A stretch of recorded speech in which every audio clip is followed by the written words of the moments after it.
We gather together. Consumption Rituals of Thanksgiving Day. Section 1, Introduction. By Thanksgiving Day is a collective ritual that celebrates material abundance enacted through feasting. Thanksgiving Day both marks and proves to participants their ability to meet basic needs abundantly through consumption. So certain is material plenty for most U.S. citizens that this annual celebration is taken for granted by participants. Not just a moment of bounty but a culture of enduring abundance is celebrated. This article draws on 10 data sets compiled over a 5-year period. We interpret the consumption rituals of Thanksgiving Day as a discourse among consumers about the categories and principles that underlie American consumer culture. That is, Thanksgiving Day is read as an enacted document orchestrated symbolically and semiotically through consumption. The cultural discourse of Thanksgiving Day negotiates meanings and issues in both the domestic and national arenas that are difficult for many to acknowledge, articulate, and debate verbally. Through the use of multiple perspectives and sources of data, we attempt to elucidate both the emic and etic meanings of this holiday. Thanksgiving Day is a national holiday celebrated in the United States on the fourth Thursday in November. The day is set aside by decree of the national government so its citizens can give thanks for what they have. Thanksgiving commonly is celebrated by eating what participants regard as a traditional feast featuring a whole stuffed turkey as the main meat dish. Prototypical consumption of the meal occurs within nuclear and extended family units in private households. Televised morning parades and afternoon football games bracket the repast taken in early or mid-afternoon. Many regard the day as opening the holiday season, which extends to Christmas 1 month later and then to New Year's celebrations the following week. Thanksgiving Day is a collective ritual that celebrates as a discourse among consumers about cultural categories and principles. We read the holiday as a discussion and negotiation carried on symbolically through consumption. Like other holidays, the cultural discourse of Thanksgiving Day negotiates larger meanings that are difficult, if not impossible, for many participants to acknowledge, articulate, and negotiate verbally. Unlike the personal rituals described by the writer Rook in 1985, more universal themes of American culture are emphasized.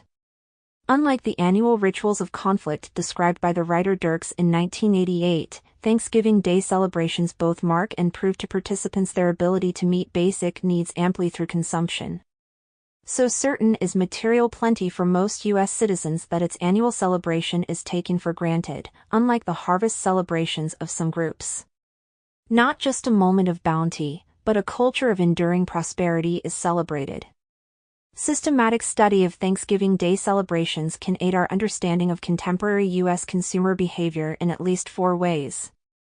First, it provides a vehicle to explore the ways consumption actively constructs culture. Consumption is not treated here as a passive response to exogenous cultural factors, as the relationship between culture and consumption is depicted in most consumer behavior textbooks. Instead, consumption is viewed as an active force in the construction of culture. Second, study of the Thanksgiving Day celebration opens the possibility of developing an understanding of the linkages and ellipses between self-conscious consumer ideology on the one hand and observed consumer praxis on the other. Third, studying the celebration of Thanksgiving Day adds to our understanding of the meanings attached to material abundance and satisfaction through consumption. Finally, the study of Thanksgiving Day challenges us to unravel the complexity of the notion of tradition and the role of manufactured products vis-a-vis homemade ones. Despite being a major holiday, Thanksgiving Day, for the most part, has been ignored by social scientists and consumer researchers alike. Section 2, Method. This article presents an interpretation of contemporary meanings of the consumption rituals surrounding the celebration of Thanksgiving Day in the United States. 2 senior co-authors and 100 student collaborators contributed to this multi-method ethnographic study. Their respective roles are elaborated in the next section. 10 data sets are used in this interpretation and analysis. 3 data sets were primary in the analysis, and 7 provided supplementary, historical, and comparative material. Multiple types of data were collected so we could more comprehensively address various facets of the celebration. Primary data sets.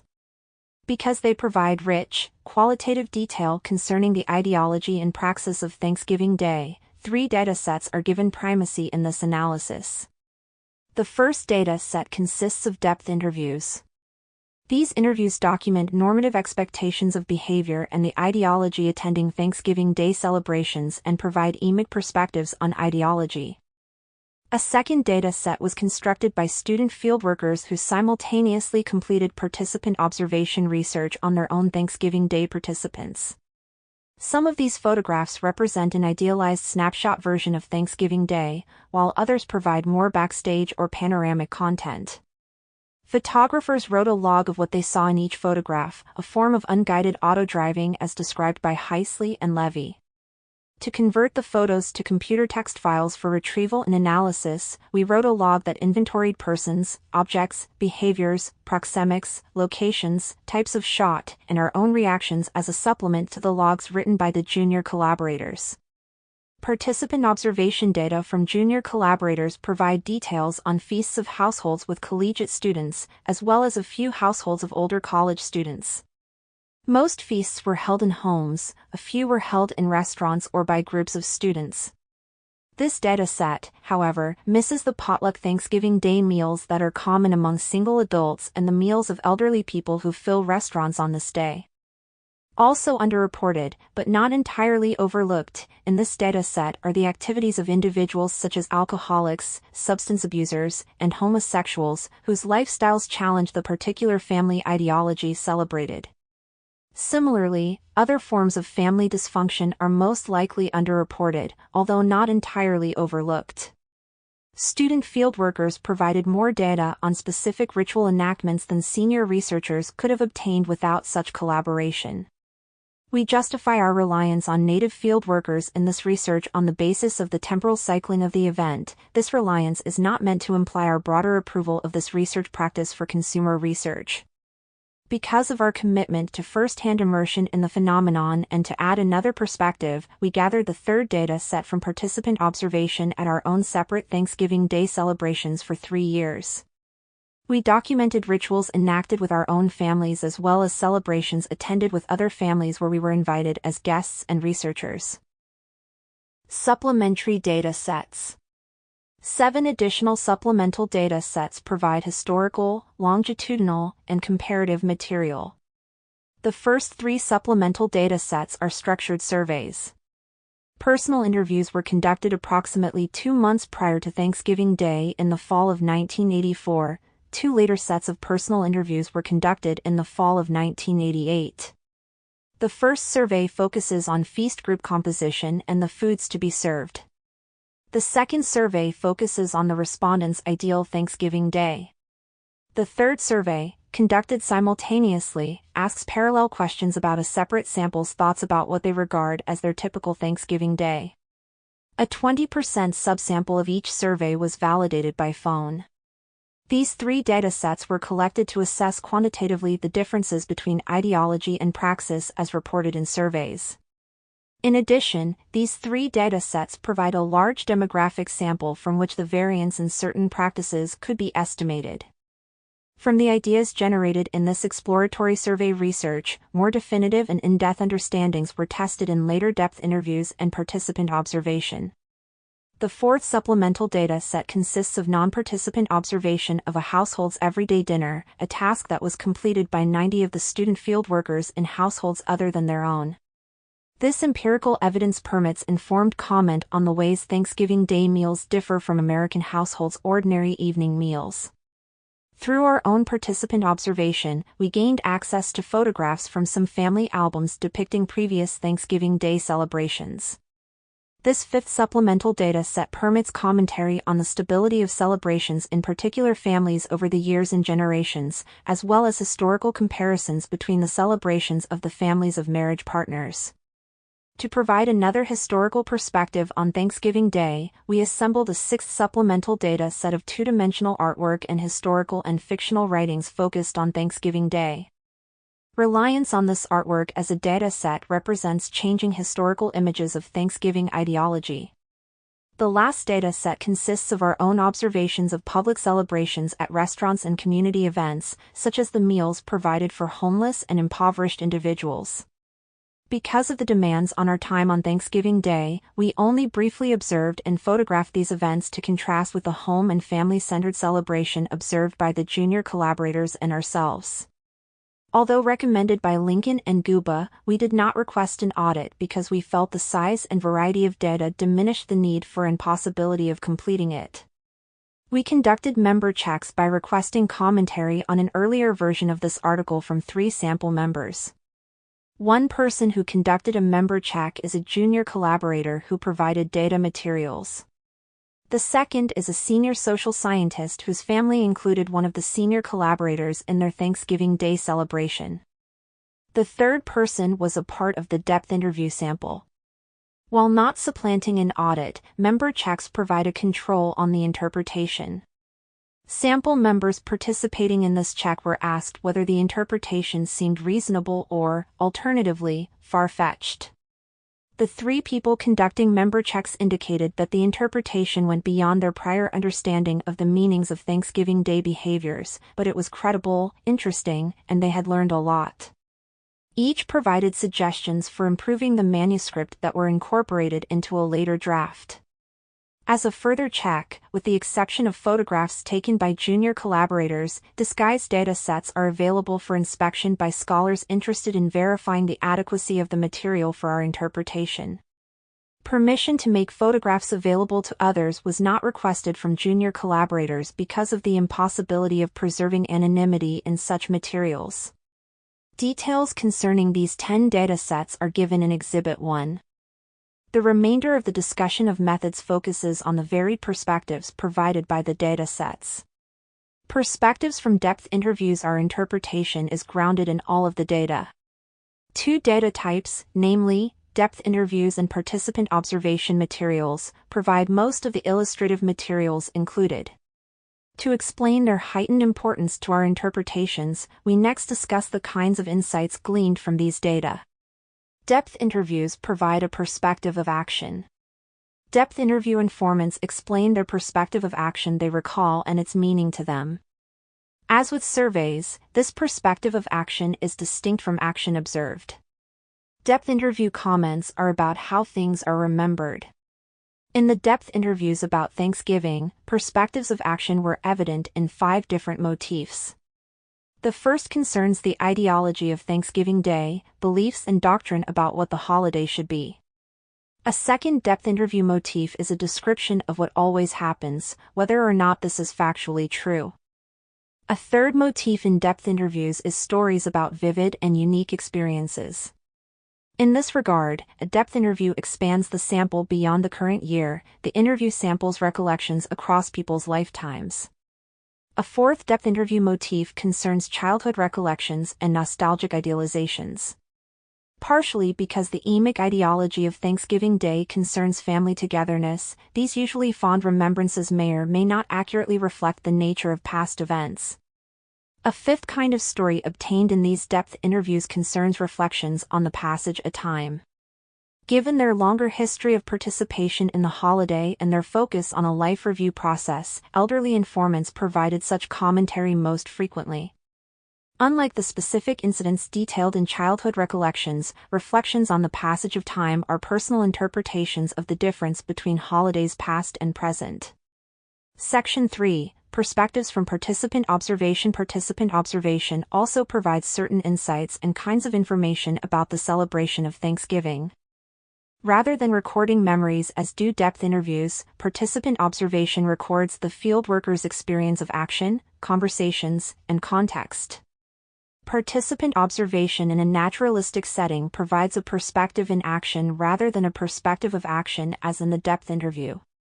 Ideally, participant observation includes both perspectives as the fieldworker moves between observing and recording others' actions and asking questions about the action.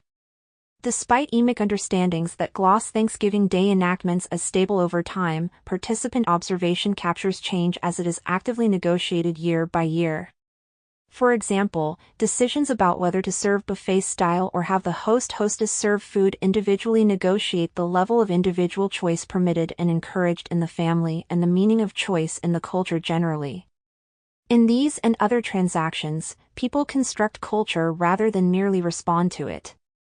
This construction process, like much of social life, reflects the disagreements and disharmony that threaten social order.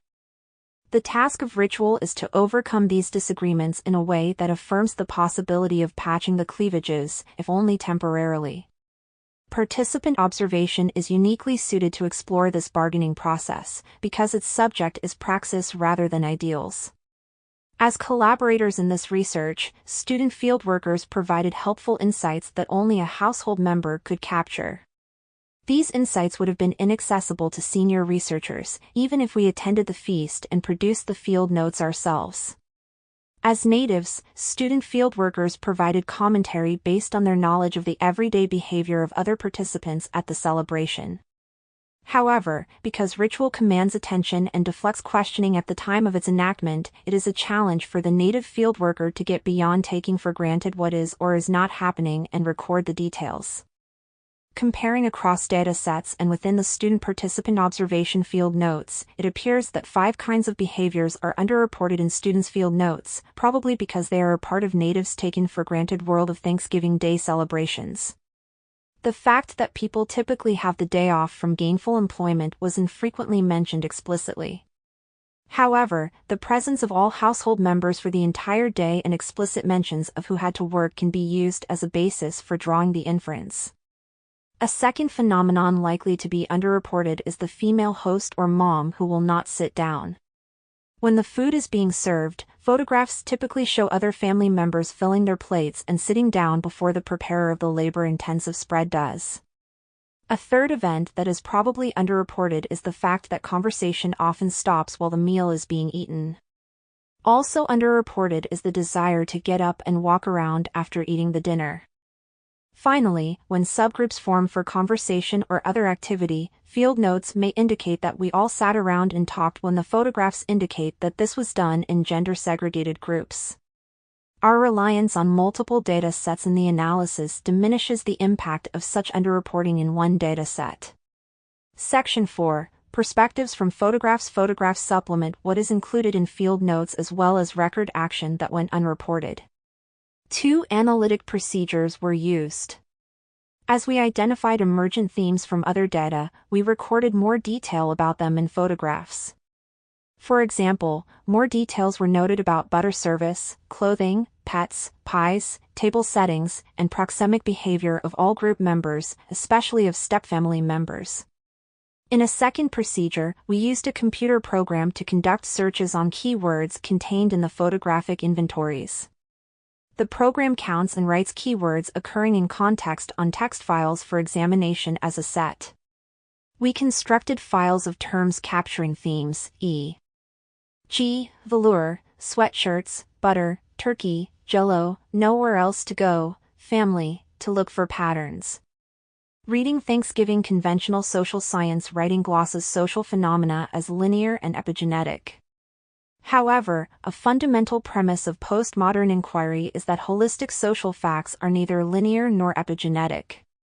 This poses a dilemma in writing about natural social phenomena since language, unlike society and culture, is composed in linearly strung together fragments. As a result, contemporary writing about culture adopts multiple strategies and voices to expose various aspects of an elusive whole. The reader will find that our presentation weaves rather than strings thematic elements, steered by the complexity of naturalistic data rather than directed by a linear logic imposed on the data by theory or method. Section 5. The meanings of Thanksgiving Day. 5 conceptual themes are used to organize our interpretation of the meanings of Thanksgiving Day: negotiation of abundance, extensiveness of inclusion, resolution of universalism and particularism, negotiation of values, such as cleanliness, not wasting, and hard work, and negotiation of the role of produce and branded food products vis-a-vis tradition and homemade foods. In this discussion, we organized data materials around these 5 conceptual themes rather than chronologically as they might appear throughout the day. Section 6. Thanksgiving Day consumption as negotiated abundance. Thanksgiving Day ritual is guided by no written liturgy. The details of its celebration, like the past and future, are actively negotiated among participants, and not always harmoniously. Emic understandings revealed in depth interviews gloss Thanksgiving Day enactments as stable over time. Yet active negotiation of change and variation over the life cycle as well as across historical epochs in making the plans and celebrating the holiday are apparent in participant observation notes. Meanings and emotions, beliefs and values are the emergent artifacts of this ritual process, not all of which are recognized by informants. In particular, Thanksgiving Day ritual negotiates the presence and meaning of abundance to the household and more broadly to the culture. In this section we discuss the way elements of the ritual are employed in negotiating abundance. Abundance embodied. Since Thanksgiving Day is a celebration of material plenty, participants deliberate to ensure that everyone agrees there is abundance. In conformity with Puritan tradition, the primary focus is the quantity of food rather than its quality. It tends to be wholesome but plain and simple rather than complex. The amount of food, rather than elaboration and delicacy, is foremost in people's minds. More dishes are served at the observed feasts than at everyday dinners. Jokes, a telling cultural form, are made. Someone facetiously asks whether 14 potatoes will make enough mashed potatoes for 6 people, yet preparations in the kitchen continue. The abundance celebrated on Thanksgiving Day resonates across many components of the menu. Stuffing and loading are redundant at the meal. The turkey is stuffed. Mashed potatoes are loaded with butter and then topped with gravy. The relish tray contains stuffed green olives and pitted black olives that children stuff with their fingers, despite parental disapproval. Pie crusts are filled with fruit or flavored custards and topped with whipped cream, ice cream, or meringue. The themes of stuffing and loading in food are echoed in other elements of the feast. The table or buffet is loaded with serving dishes. The house is filled with people who crowd around the table to eat. Sometimes there is a cornucopia centerpiece filled with the harvest's abundance. Even variations resonate with the theme. A hostess of Italian descent delivered the correct mnemonic message by choosing cannoli, a pastry filled with cream, for dessert. Thanksgiving Day abundance is also represented on the plates of participants. Photographs show plates so loaded with food that they are difficult to balance while walking from buffet to table. Unlike the typical service of one main course and 2 side dishes at everyday dinners, Thanksgiving plates are filled with so many different foods that they run together. To ensure that the feast represents abundance to everyone, an almost universal topic of after-dinner conversation is that everyone has overeaten and is painfully full. Men's postures are noticeably different from that before the meal. Stuffed bellies feel more comfortable outstretched, with hips forward on the chair seat and arms sometimes resting overhead on the back of the chair. This contrasts with the more upright before-dinner posture. So important is it that the group come to consensus about the experience of surfeit that when but not if to serve dessert takes a particular form, as in Dave Hawthorne's field notes say, quote, "No one ate dessert for at least an hour and a half after dinner ended. During this time I took a walk with my brother-in-law and his 2-year-old son, and my dog. We talked about how much we had eaten and I made a bet with my brother-in-law on the outcome of the college football game. After we returned, the dishes were being completed by my mom, dad, and my sister-in-law and 2 sisters. Everyone just sat around and rested their stomachs until my mom announced dessert. There were 3 pecan pies and 2 pumpkin pies. I told my mom the day before that there was no way we would finish them all, but she still wouldn't let me eat a piece before Thanksgiving Day. All pies were homemade by my mom." End quote. When the hostess first offers dessert, participants decide to wait because they are too full. Instead of feeling rejected, the hostess feels successful in feeding them well. The time lapse between dinner and dessert varies from a few minutes to clear the dishes to several hours. Unlike everyday dinners, Thanksgiving Day celebrants verbally negotiate consensus about the experience of material abundance. Physical pain is commonly evoked, but people are proud and pleased to have eaten too much. Semiotically, they embody the material surplus and ability to meet basic needs that will be taken for granted the rest of the year.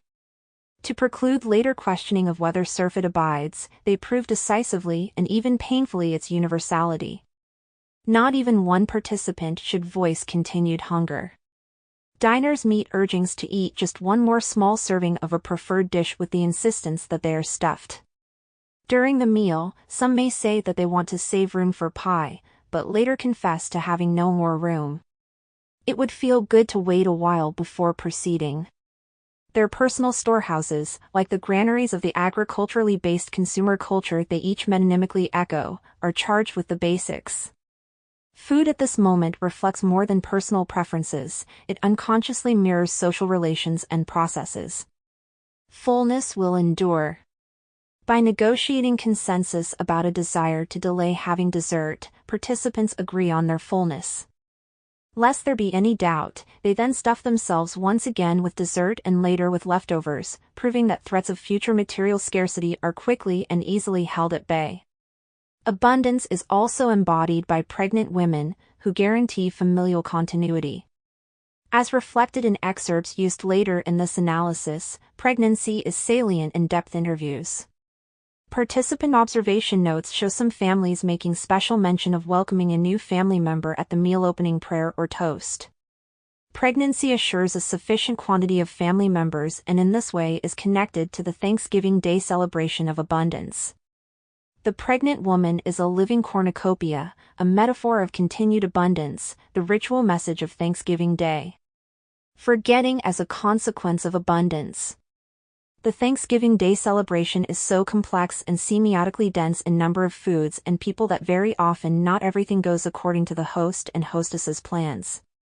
Since there is no written liturgy to ensure exact replication each year, sometimes things are forgotten. Participants regard forgetting as unusual in their emic perspective. However, an etic perspective based in reading many sets of field notes indicates that forgetting something and resolving this minor disruption through forgiveness is a common part of the event. Reading the field notes, we learn that this family forgot to say the prayer and that hostess forgot to prepare the rolls. In the emic perspective, forgetting is an understandable consequence of the abundance of the feast. There is just so much to do, eat, and remember that something was forgotten. From an etic perspective, resolving this incident negotiates the importance of abundance and defines what is really important. Resolution is guided but not dictated by the emic ideology of Thanksgiving Day as a celebration of family togetherness, a theme that was revealed in depth interviews. In an impressively flexible and loving family comprising a divorced mother and her 3 grown children, Mom forgot to put the evaporated milk in the pumpkin pie, as her daughter Debbie Bryant recorded in her field notes, quote, "The first thing my mother tells me when I arrive is that she forgot to put the evaporated milk in the pumpkin pie and it's the most horrible pie ever. Well, when I saw it, it was 2/3 gone. It must not have been that bad. As it turns out, my brother thought it was the best pie he has ever eaten and he was happy that he could eat it before dinner. He said, 'It's better this way. You can actually taste the pie. Instead of being so full from dinner and eating dessert when you can barely breathe, if you eat the pie before dinner, you can really taste the flavor.'" End quote. Reassurance by other participants that all is well in spite of something being forgotten is important. The lesson made visible is that, even when striving to achieve abundance, omissions and human failings are ordinary and acceptable. Forgetting condensed milk did not produce a cleavage in this family.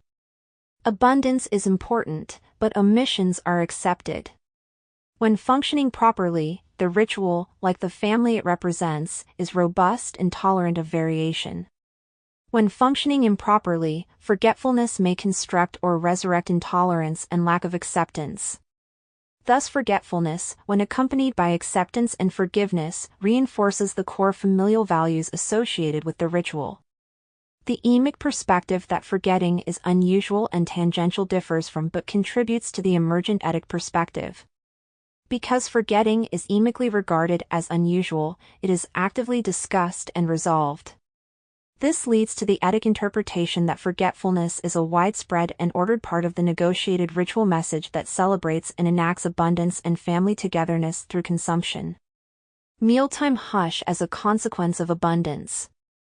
As we also found in our own fieldwork, field notes written by some junior collaborators mention that conversation during the meal dropped to little besides occasional requests to pass condiments or a serving plate or compliments on a particular dish, as in Bob Pritchard's notes on his 22-participant family feast, quote, "The atmosphere surrounding dinner and dessert was very relaxed with minimal conversation.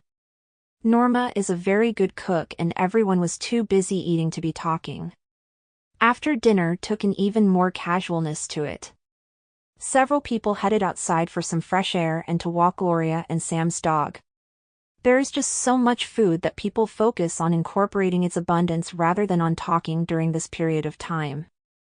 However, the notion that people are too busy eating to talk glosses the choice they are making, an emic perspective reflected in other sets of notes as well.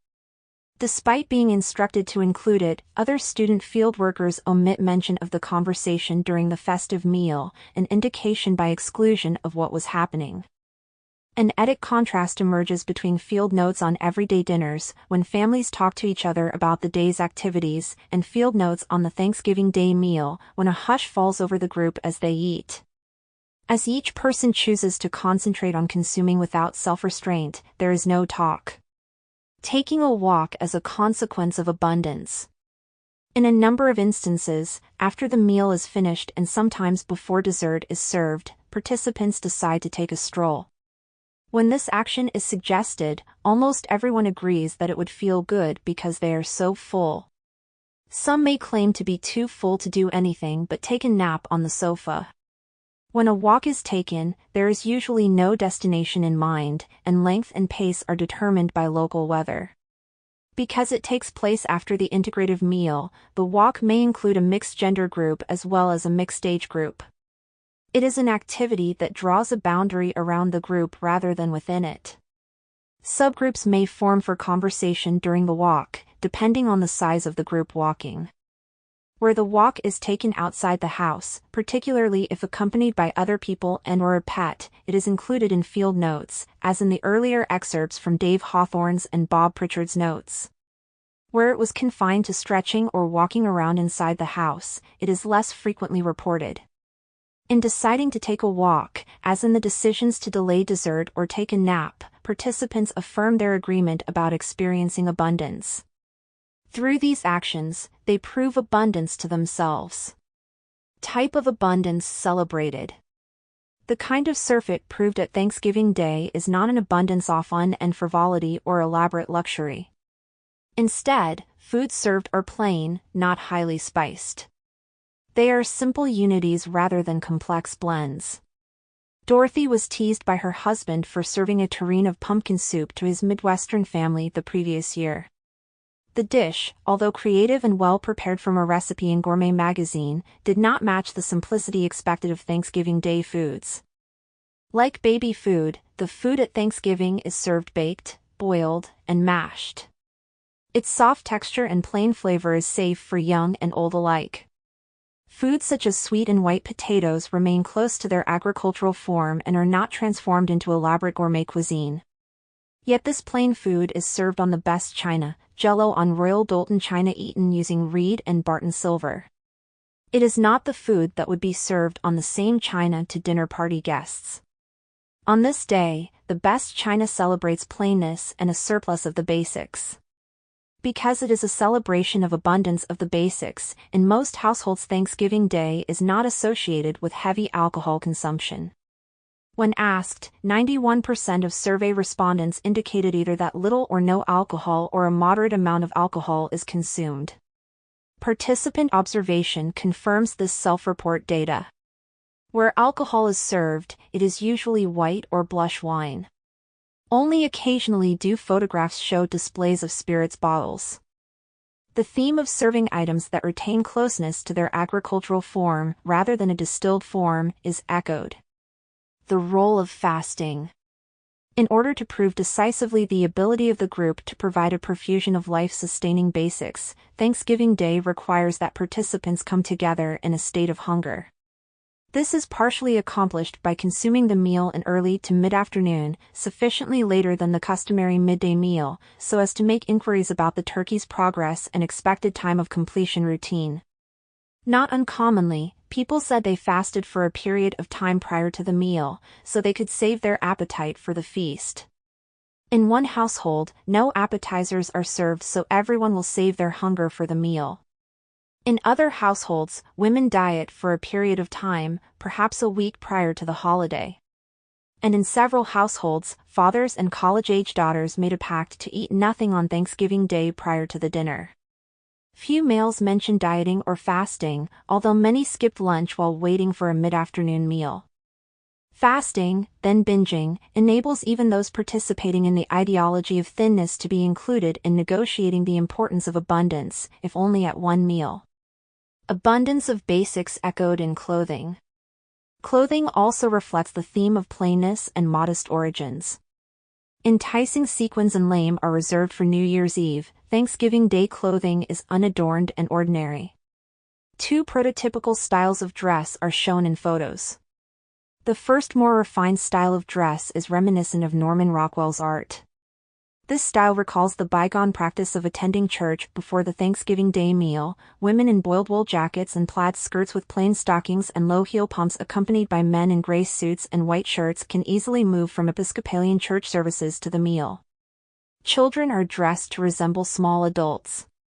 This pattern of dress, retained in some upper-class families, appears to be diminishing in prevalence. Only 8.2% of survey respondents strongly agreed that everyone at our Thanksgiving celebration dresses up and is concerned about manners and etiquette. For most people, dress is more casual, including jeans and sweaters, fleece sweatsuits, and running shoes. Adults dress like large children.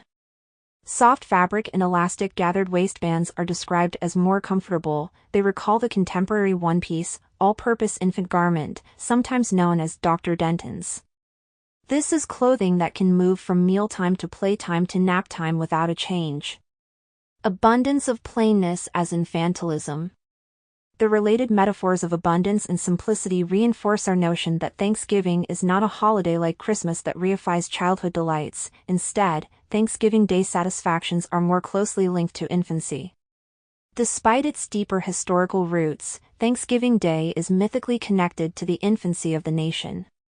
For Americans as individuals, oral gratification at Thanksgiving allows each participant to return to the contentment and security of an infant wearing comfortable soft clothing who falls asleep after being fed well. Sitting in relative silence, each participant is fed plain soft foods by a nurturing woman and then is taken outside for a walk. Some participants even mash their food together, as indicated by Priscilla McPhee in a depth interview conducted by Veronica Verbeer. Quote, V. Does everyone at the table like stuffing? P. Yes, my entire family does. It's almost better than the turkey. My brother is a bigger freak about it than I am. My dad is pretty happy with it. We all like to take the mashed potatoes and the stuffing and kind of mush them together. Dad even adds turnips to it. Yeah, that's gross. I don't eat turnips. So we just mush everything together. I tend to make a mess out of my plate. Most of my family is a little more neat about it. Slop it all together. Sounds gross, and it looks gross. By smushing their food together, participants enact an infantile pattern and use their food to mirror the family togetherness celebrated on this holiday. In so doing, they also reduce their food to a substance resembling the food fed to infants. Thanksgiving Day is the cultural equivalent in the ritual calendar of Freud's oral stage of development in an individual's life. Epigenetically, Thanksgiving Day as oral stage must precede rituals that occur later in the American ritual calendar. Greed and retentiveness are culturally negotiated at Christmas, as is hedonic sexual fulfillment on New Year's Eve. In this way, the ritual calendar annually takes the culture through oral, anal, and genital stages of development before completing the holiday season and returning the culture to the everyday world of adult instrumentality. Section 7. Extensiveness of inclusion. Depth interviews reveal that informants think of Thanksgiving Day as a day of family togetherness. Yet, who is to be included in the family circle, how inclusion is enacted, and the roles of each participant are actively negotiated through consumption. These negotiations and inclusion actions are discussed in the following sections. Negotiating life cycle changes. Change and variation over the life cycle are negotiated year by year in making and carrying out the plans. Decisions about whether grandmother is getting too old to handle having the festivities at her house involve deliberations about the degree of productivity expected of the elderly in American culture and the relative productivity of the middle generation. The holiday is an occasion that demands discourse and a decision that negotiates the relative roles of family members in the domestic cycle. Many of the student fieldworker data come from households at the domestic cycle stage when the children are in college. The issue of what to do with boyfriends and girlfriends, especially ones who may later become spouses and thereby extended family members, becomes a focus of negotiation. When girlfriends and boyfriends are from the same town, it is often resolved by including them in a part of the dinner. It is safe to have them come by for dessert, the peripheral course of the meal, after they eat the main course with their own families. Boyfriends and girlfriends who have families in different towns may elect to go together to the family of one or the other. This situation is more difficult if it involves incorporating the non-family member into the family for more than a few hours or a day. Those students who were the overnight guests of their boyfriend's or girlfriend's family reported anxiety and nervousness, while typically adding that the host family is nice. The situation and the task of inclusion seem to account for their feelings more than their relationships with the particular people involved. Ideally, this is a time when differences between two families are made visible to the young couple and the possibility of resolution affirmed. For a growing number of families, divorce forces the negotiation of new family roles and struggles over new ways of enacting the Thanksgiving Day ideology of family togetherness.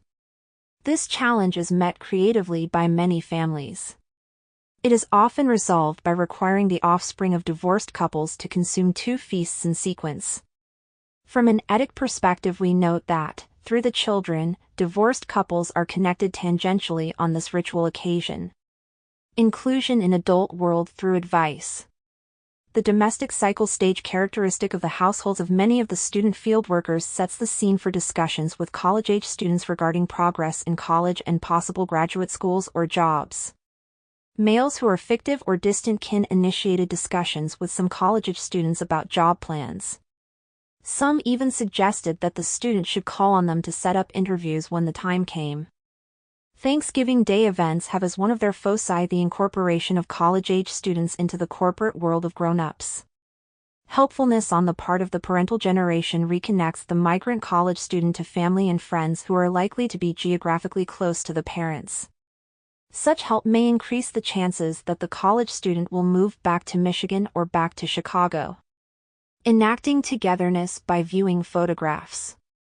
Strategies chosen by intact families for enacting family togetherness are patterned. Many families spend part of the day looking at old family pictures, constructing togetherness by reviewing and rehearsing their understanding of a shared past.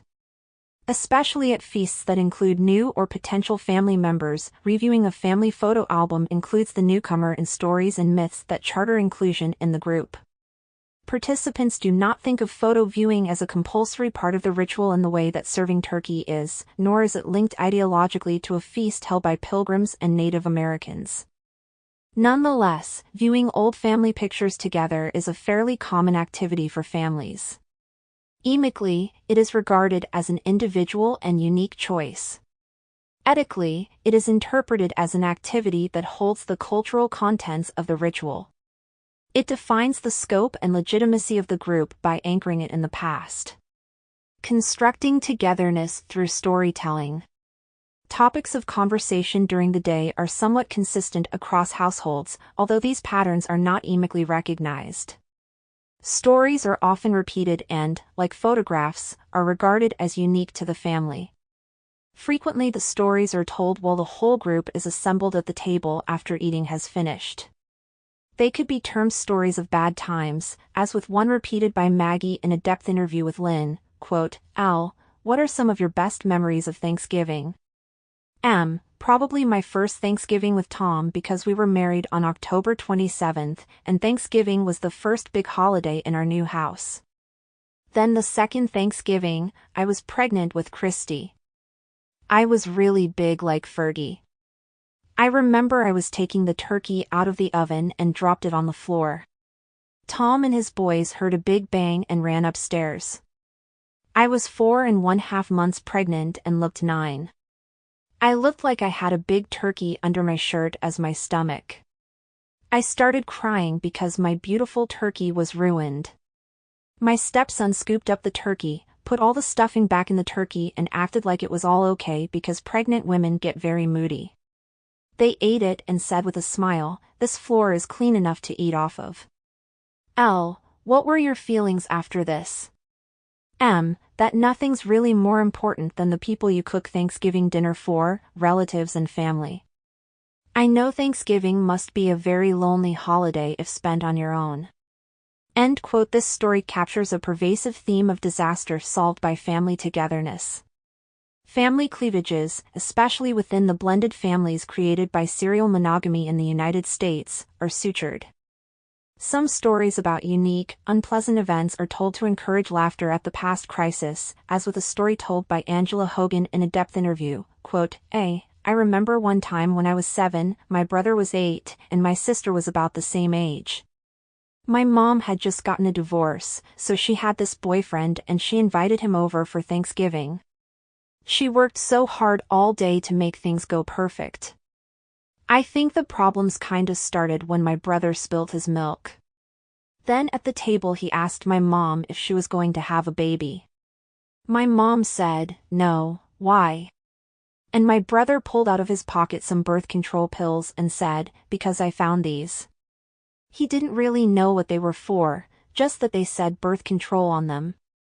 My mom started crying at the table and told him that he ruined her whole Thanksgiving. Then my brother got up and dropped his cranberry sauce on the white carpet.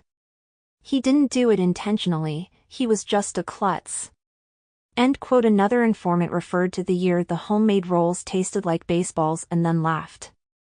Louise Wolfenberg recalls her mother telling the story of the time 1-month-old Louise made a particularly malodorous and messy bowel movement just as the restaurant meal was served, thereby ruining the new suits of clothing Louise and her mother were wearing, as well as the experience of the meal.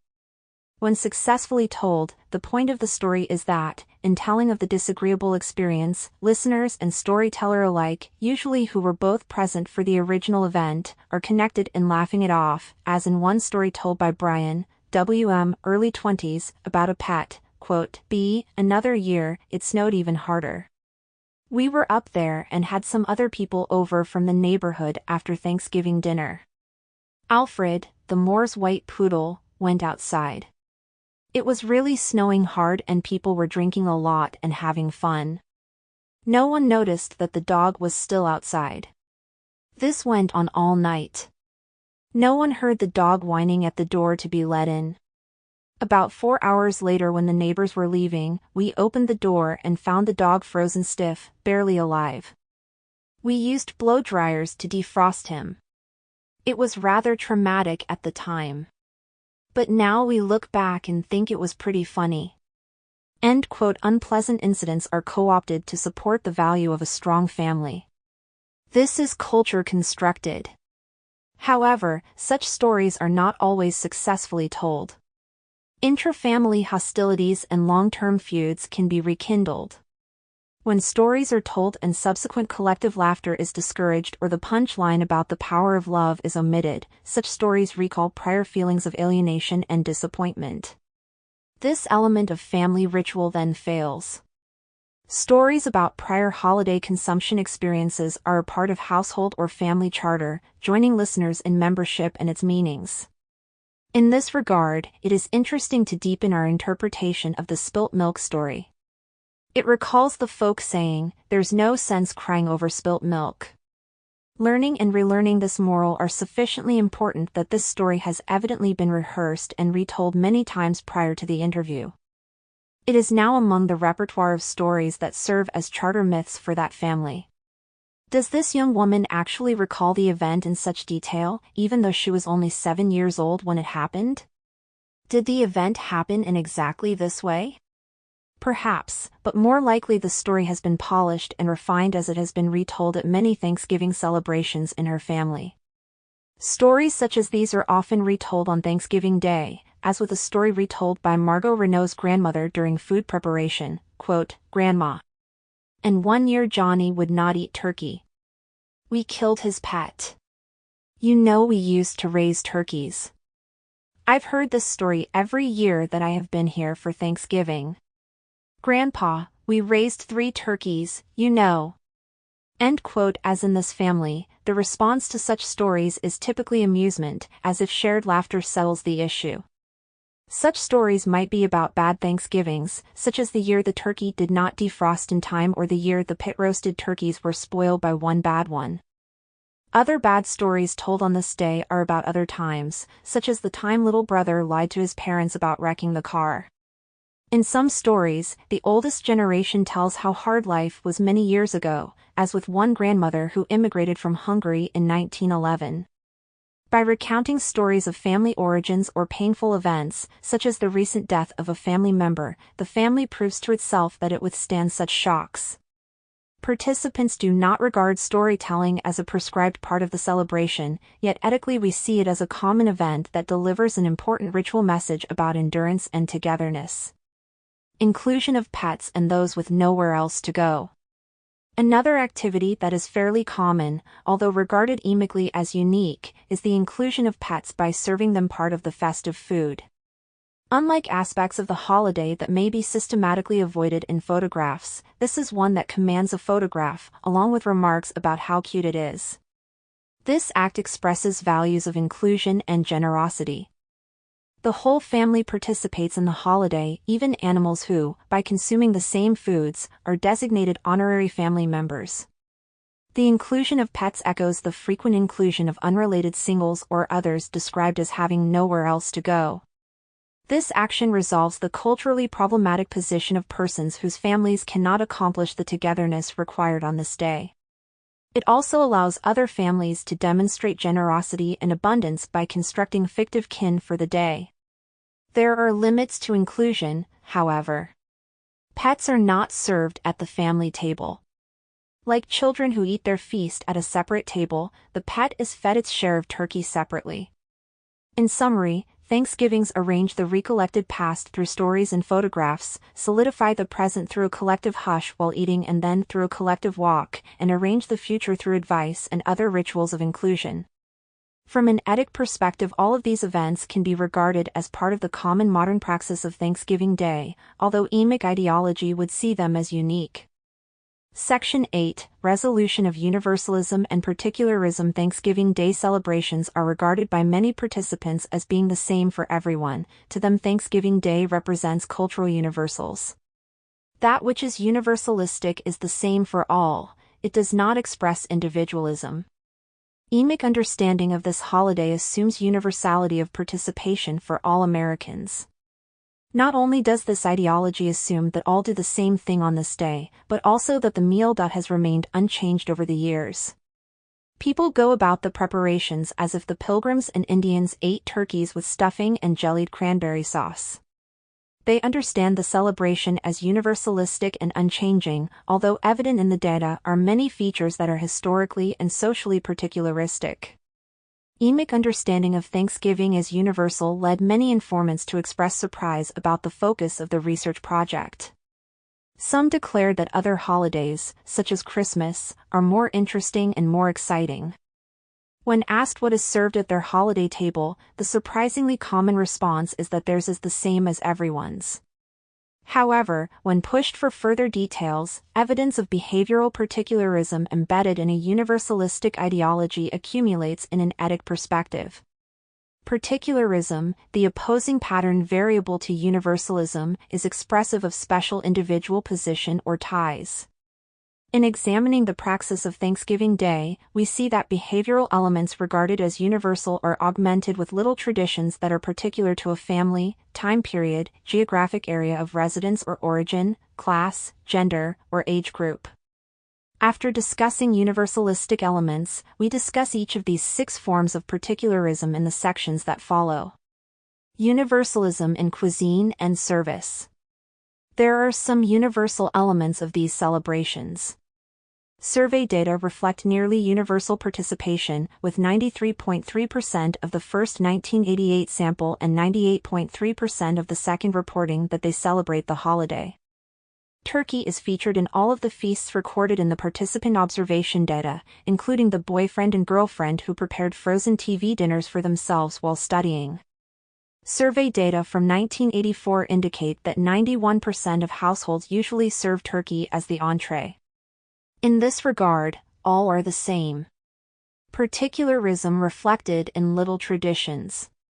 Beyond certain focal points, the details of the meals reflect differences regarded as traditions by particular families. What is conceptually important about these little traditions is the way they are embedded in universalistic ideology, as is evident in the following excerpts from the participant observation field notes of Daniel Ford, Rosa Quinto, and Karen Celestino. Quote, Our meal consisted of the traditional smoked turkey done on the grill along with ham, potatoes, corn, cranberry sauce, and pastries and pumpkin pie. The food served was the traditional Thanksgiving meal. It consisted of cranberry, sweet potatoes cooked in pineapple juice, and homemade biscuits. The turkey, which was basted, was very big, it weighed about 23 pounds, and, of course, the stuffing was plenty for all. Thanksgiving dinner is very traditional at our house, that is, there is hardly any deviation from the original menu. Always turkey with gravy, stuffing, green beans with French fried onions, mashed potatoes, yams, pistachio fluff, homemade bread, butter, cranberry sauce, soft drinks, water, and wine. The cranberry sauce served was ocean spray from a can. Desserts consist of apple crisp, chocolate chip cookies, pecan pie, and nut bars. End quote. In addition to smoked turkey, sweet potatoes with pineapple juice, and pistachio fluff, other traditional inclusions mentioned were the sweet potato pie, the jello salad, the sweet potatoes with marshmallows and pecans, the blackberry salad, grandma's homemade noodles, and the fruit salad with whipped cream. The definite article linguistically marks the definitive ritual article. When planning their celebration, one woman explained to her brother-in-law that this year they would not have a real Thanksgiving. When further queried, she said, "We won't be having the broccoli casserole." Tara Wardley and her stepfather decided that he must make another trip to the store for crushed pineapple because he had previously purchased chunk pineapple. The lime jello dish Tara was preparing is always made with crushed pineapple. She and her father did not want to deviate from that pattern while her mother was at work. In each of these foods, tradition and continuity are celebrated, but in ways that are particular to certain families. Through the consumption of foods regarded as traditional, participants partake of their collective past ideology of stability and historically particular praxis. Celebrants also make assumptions about the timeless character of larger national traditions and the little traditions of families. In the United States, universalism at Thanksgiving is connected to a timeless sense of patriotic nationalism and unification. Contemporary Americans tend to believe that the holiday was invented by the Pilgrims since 1621 without any historical precedent in their native lands of Holland or England. This nationalistic myth persists despite alternative historical sources for Thanksgiving Day and ancient holidays such as the Hebrew celebration of Sukkot, the Feast of the Tabernacles, Greek festivals honoring Demeter, the goddess of harvests and grain, the Roman festival of Cerealia held in honor of Ceres, the goddess of grain, the Mid-Autumn and Harvest festivals in the Orient, and even Native American tribes' harvest festivals, such as the Vikita ceremony of the Tohono O'odham. The American meaning of Thanksgiving Day is taught to be so universal that, during World War II, a celebration for U.S. troops was held in Westminster Abbey. The timelessness of traditions extends to emic understandings of family little traditions. Field notes from participant observation and depth interviews frequently refer to things that a family always did or does. While pointing out emically meaningful patterns, this material likely also indicates some mythic distortion of memory over time as well as a counterpoint to the fascination with change and newness in contemporary consumer culture. Reference to always looks no further back than the grandparents' generation. This explains how Thanksgiving Day praxis may change relatively rapidly through time, a kind of moving average of central themes and differentially shared elaborations, while being protected by an ideology that glosses the celebration as stable. This ideology of stability deflects questioning about actual changes in Thanksgiving Day consumption, yet, several changes have occurred in American Thanksgiving Day celebrations in their more than 350-year history. Few households now serve mince pie, a on-a-time tradition. The focus on hunting and wild game is reduced, the emphasis on the bounty of agriculture has increased. Church-going is now rare, prayer persists for some but is combined or replaced with a more secular meal-opening toast for many. The home-centered, active family games that were once prevalent are often replaced by the passive spectacle of professional sports and nationally broadcast parades hosted by department stores and filled with commercial floats. Hosting by the grandparent household is giving way to hosting by the middle generation. And, most directly important for an understanding of contemporary consumer culture, a profusion of branded products rather than foods produced by the household or consumed. Through taken for granted acceptance of changes, participants perceive universalism in their celebrations when in fact the praxis of their feasting is particular to contemporary times and household groups, particularism reflected in regional differences. Other particularistic elements reflect regional differences, especially in the stuffing. One family with Eastern roots always has oyster stuffing, while a Southern family has cornbread stuffing, evoking the New World crop adopted from Native American agriculture. A Western family with a Greek heritage includes pine nuts in their stuffing. A Korean American family substitutes rice. Metonymically, the turkey represents a universalistic shell filled with ethnic and regional differences in contents. All are Americans on the surface, participants nonetheless differ in their core heritage and regional loyalties. If decreasingly evident, they are still present. Such regionalism is rooted in the history of the holiday, more firmly anchored in New England than in the South. Particularism reflected in class differences. Also represented in the praxis of Thanksgiving Day are American class divisions. These are vividly illustrated in participant observation field notes and photographs alongside comments that we do what everyone does. Upper middle and upper class feasts are more formal in etiquette as shown in the table setting and food service. Greater attention to sets of matching objects such as china and silver eating utensils establishes a form of universalism across participants at the feast. However, there is simultaneously greater individualism as opposed to collectivism in the food service. Color and pattern coordination of dishes, beverage containers, napkins, tablecloths, and floral centerpieces is evident. Sometimes there are place cards. Upper-class feasts feature food products more carefully separated from their branded packaging. Butter is molded into shapes and served individually on china bread plates with silver butter knives. In lower middle-class families, we find less formal table settings and food service, with fewer utensils per person and increasing informality of beverage service. The aesthetic becomes more cluttered, with mixture soft sets of dishes and glassware providing a less universalistic visual portrait. Some beverages are served in cans. Paper napkins appear on colorful tablecloths. Increasing collectivism is evident in the bowls of Jell-O salad rather than individual molds on individual matching china salad plates found in higher class families. As we move even further down the social class hierarchy, foods are more likely to be served buffet style from their cooking pots, rather than transferred to serving platters placed on a sideboard.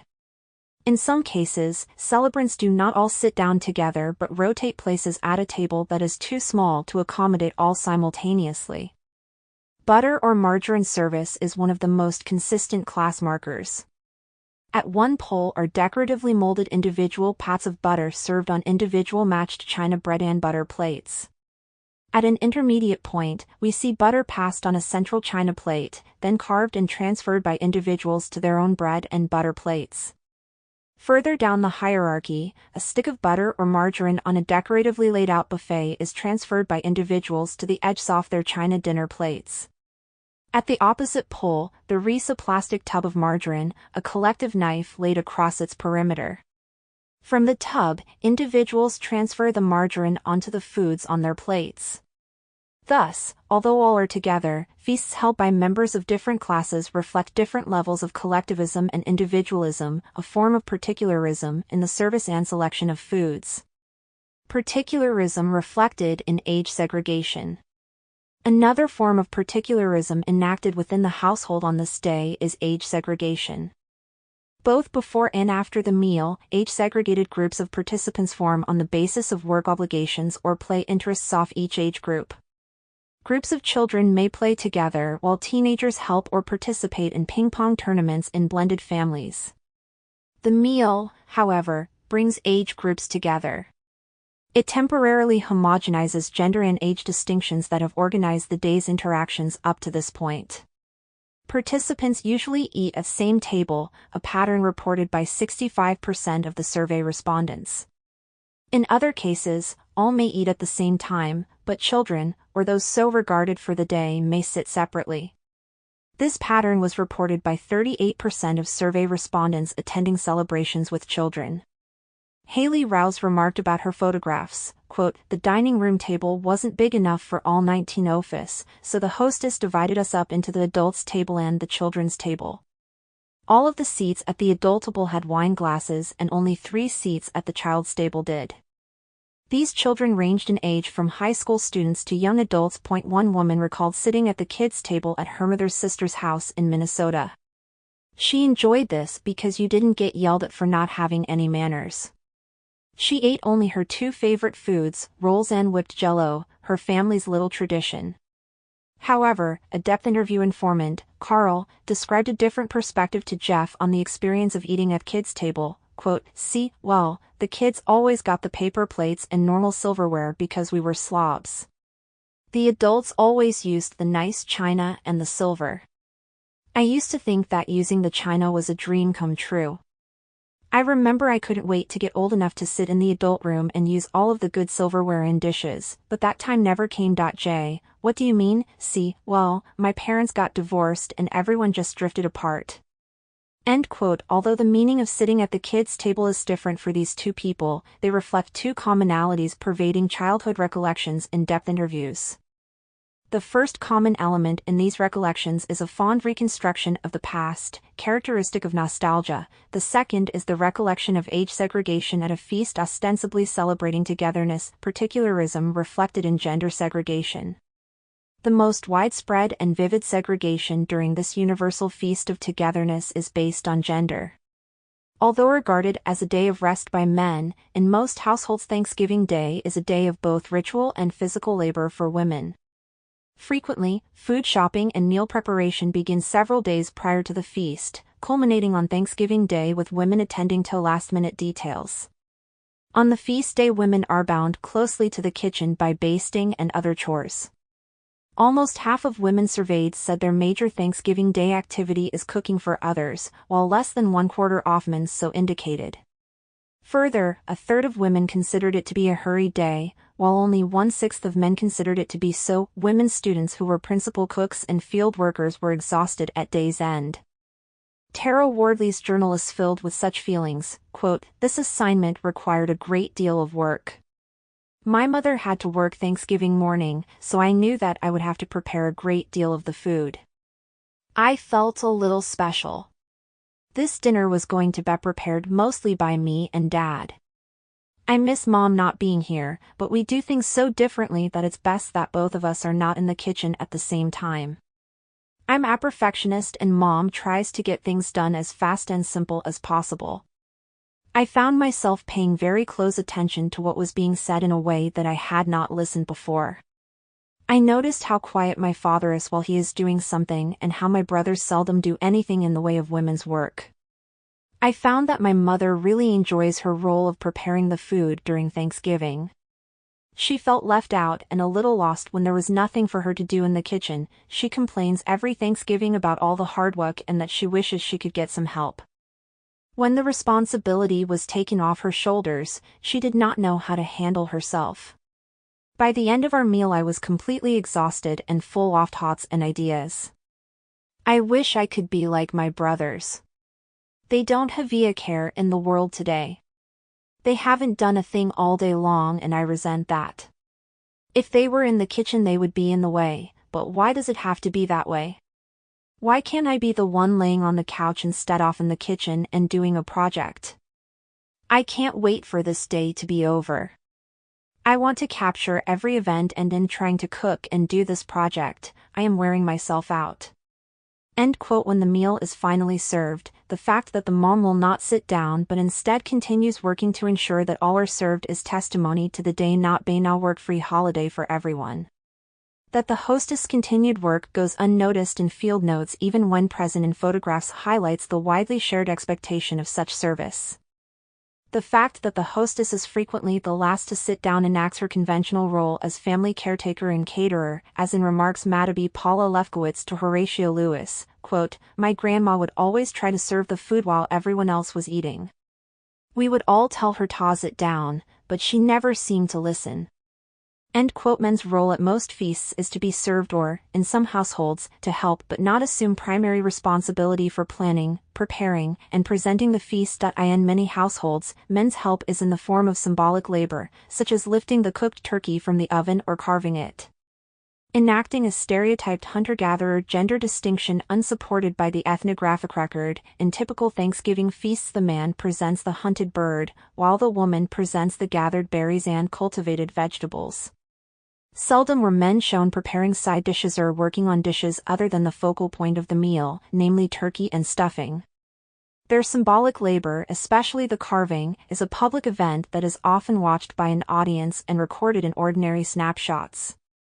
Unlike the days of hidden labor that women put into ironing tablecloths, polishing silver, and molding gelatin salads, men's symbolic labor is public, focal, and worthy of historical documentation in photographs, a finding that parallels those concerning men's typical involvement in childcare. Differences between men's and women's labor in producing the feast event highlight gender distinctions that operate the rest of the year. However, on this one day, women's domestic labor, taken for granted most of the time, is celebrated. Thanksgiving Day gender segregation occurs in households organized around sharp gender lines as well as in those that are typically more creative about the division of labor. Cleaning up after the feast is usually either women's work or, like other post-meal activities, performed by a mixed-gender group. When a group of students got together, Nancy Spring prepared the food and cleaned up after cooking for her roommate and her roommate's boyfriend. She was privately bitter by day's end, quote, "I was a little frustrated on Thanksgiving because I had to do everything. My roommate couldn't cook, so I had to do it all. No one was helping me. I didn't have much time to socialize with the others since I was cooking." The pictures showed how tired and busy he was. They also showed how little the others participate in the preparation. End quote. Both gender and age segregation diminish after the incorporating ritual meal, because, when successful, the meal homogenizes such distinctions in a moment of universal connection or communities. After the meal, women are freer to watch a televised football game with men despite its usual association with males. Women may also nap on the sofa, play games that underscore group cohesion, take a walk with others, or join any conversation. Similarly, men are freer to assist in cleanup than in preparation. Thus, the Thanksgiving Day feast both enacts and resolves gender distinctions. In summary, Thanksgiving Day ideology affirms universalism while praxis reflects, maintains, and constructs pervasive social differences. From an etic perspective, Thanksgiving Day celebrates both the universalistic ideology of American society, as well as its particularistic divisions by time period, family, region, class, gender, and age. Thanksgiving Day celebrations use consumption to replicate relatively enduring elements of social structure by constructing several varieties of behavioral particularism within a prevailing ideology of universality. Encapsulation of the celebration in family groups deflects questions about the paradoxical coexistence of universalistic consciousness and particularistic praxis. Section 9. Negotiating the values of cleanliness, not wasting, and hard work in preparing, consuming, and cleaning up from the Thanksgiving dinner. Several important cultural values traceable to Puritan, if not Pilgrim, ancestors are made visible. Thanksgiving Day enacts values placed on cleanliness, frugality, and hard work. Cleanliness is enacted through washing and polishing the serving utensils and dishes employed during the meal. Although they do not claim to enjoy cleaning the dishes, only 7.8% of survey respondents strongly agreed with the statement. To make things easier for everybody, it seems fine to me to use paper plates on Thanksgiving. Rather than simplify the burden by using paper plates, servers are shown in photographs using a great many dishes in the preparation, service, and consumption of the meal. Even the gold-rimmed china and the delicate crystal that must be washed by hand are used in quantity. In some households, seldom-used dishes and silver are washed and polished in the days before the holiday. Linens may be washed and specially ironed. Discussions of when and how much cleaning to do negotiate the importance of this value in the household. Similarly, the feast and its surrounding events enact a belief in the value of hard work. Although a few celebrants say it is easier to order from a caterer, and many elderly people do go out to restaurants, only 1.8% of survey respondents indicated they prefer to spend their Thanksgiving Day at a restaurant. A few informants complained that a catered meal failed to provide the appropriate Thanksgiving Day spirit. Through the ritual labor of preparing the meal at home, the beliefs that hard work pays off and cleanliness is next to godliness are enacted. It is the unpaid domestic cooking and cleaning usually associated with women rather than professional cooking at restaurants associated with men that is honored. After working hard to prepare so much food, women puzzle over how and where to store the leftovers. Unlike potlatch harvest rituals among Native Americans of the Northwest Coast in which material surplus is ritually destroyed, the Thanksgiving Day surplus is encased in plastic wrap, foil, or Tupperware containers to be used later, as shown in the following excerpt from notes about the Bernini-Feldman household's feast. Quote, "After everyone was finished eating, the women began the thankless task of putting up the leftovers. The appetizers were left out in case someone got hungry later and needed something to niggle on. The soup was all gone because it was tasty. The bread was wrapped up in cellophane along with the side dishes. The roast beef, turkey, and stuffing were placed in a Tupperware-type container and refrigerated for later consumption. The after-meal cleanup was handled by all the ladies, but the Bernini's daughter, Chloe, did most of the work." End quote. In many households, even the turkey carcass is saved for soup. Through the careful wrapping of the leftover food, the early American belief in frugality is dramatized. It is curious that the encasing of leftovers in plastic is done near a waste can filled with packaging from the purchased food products. Packaging waste is tolerated, while wasting food is not. What is saved are the remnants of the sacred labor of love, and what is thrown away represents waste from profane commercial concerns.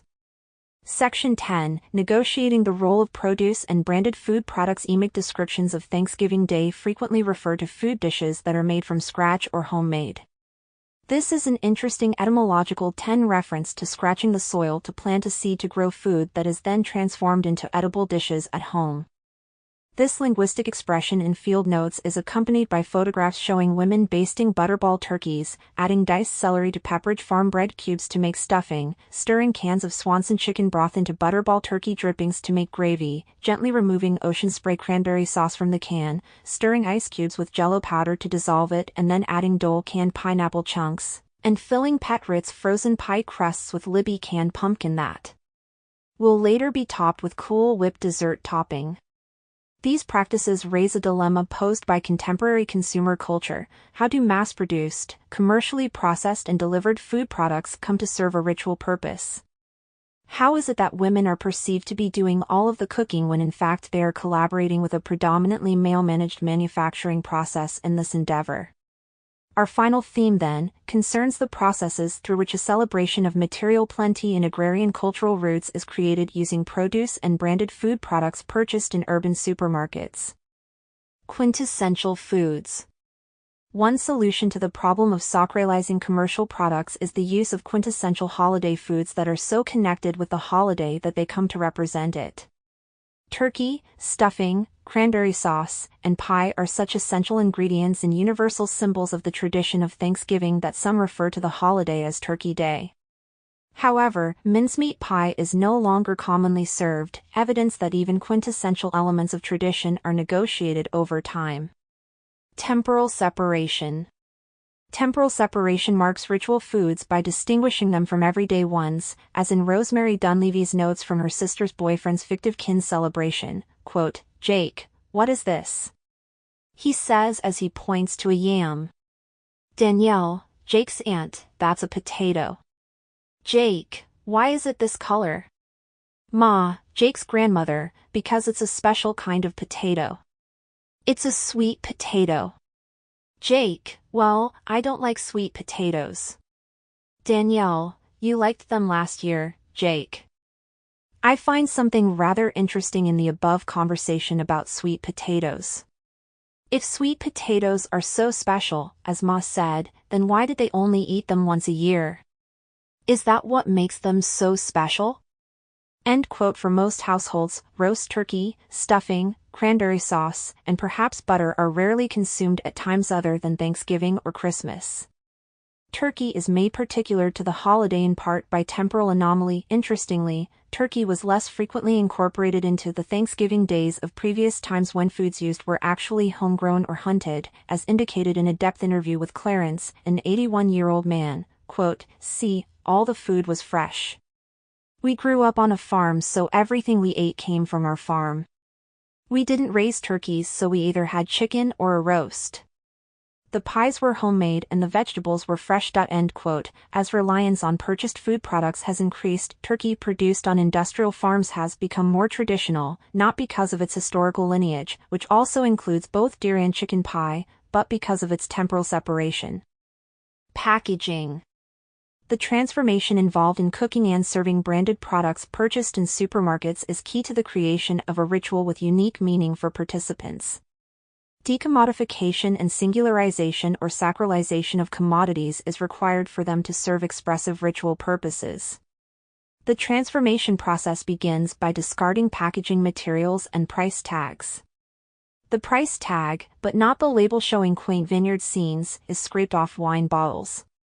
Turkeys, unlike shirts or jeans, are not permitted to bear external brand marks. Hence, turkey wrappers are disposed of and cranberry sauce is removed from the can.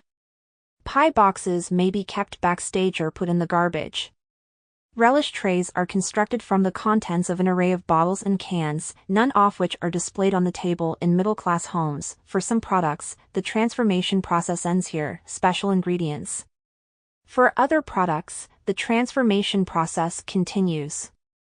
Recipes combine special ingredients to transform and decommodify purchased products. Through recipes, tubers, turkeys, and grains become homemade in the emic sense, although they are not literally produced by scratching the soil to plant a seed. Special ingredients. Turkeys are basted with canned pineapple juice, frozen orange juice, or canned chicken broth. Regional markers are added to stuffing mix, such as oysters or chestnuts, as are other ingredients such as mushrooms or wine. In fact, stuffing, as well as particular kinds of basting juice and procedures, is the most common method of decommodifying the main course. The additions sacralize the purchased commodity and transform it into a little family tradition.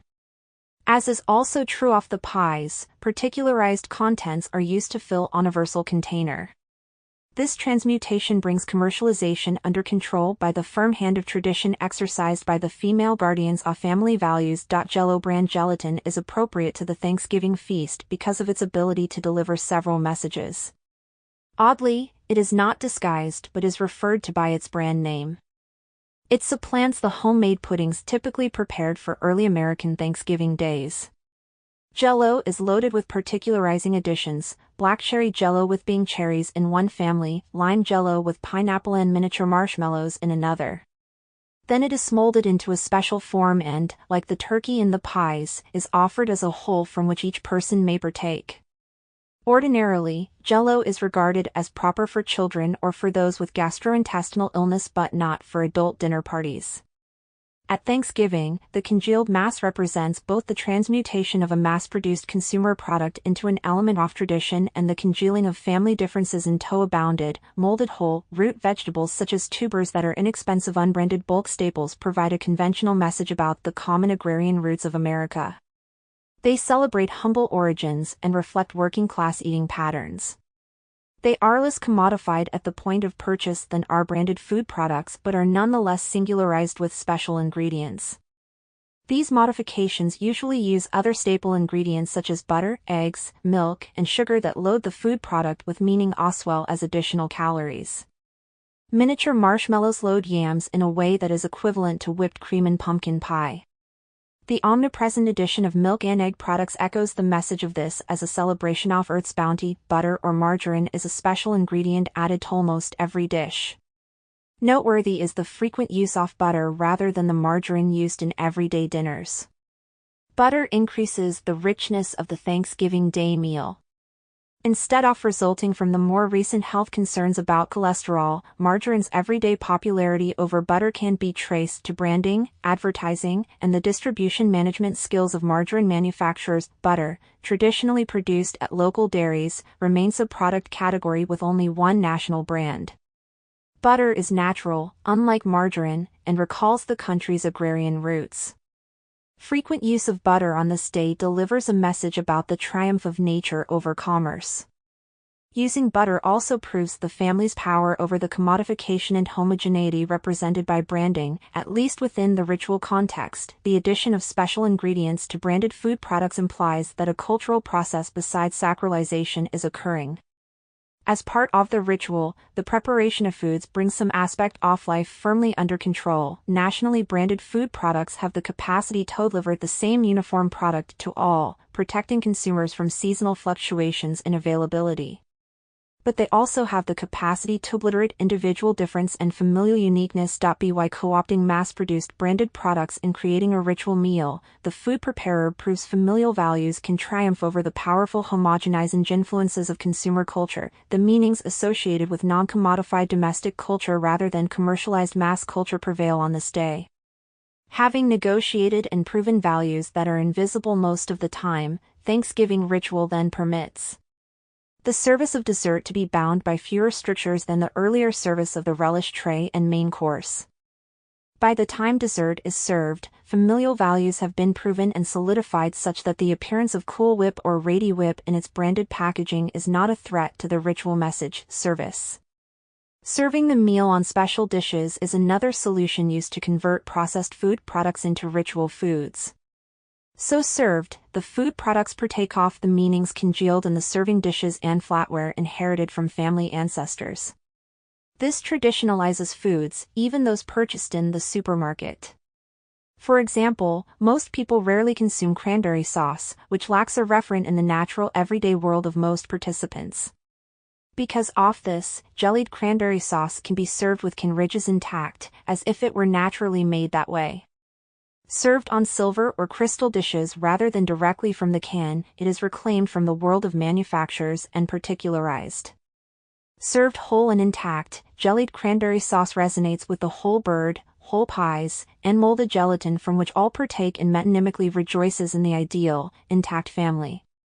Reappropriation. Why do people both use manufacturers and work so hard to disguise them?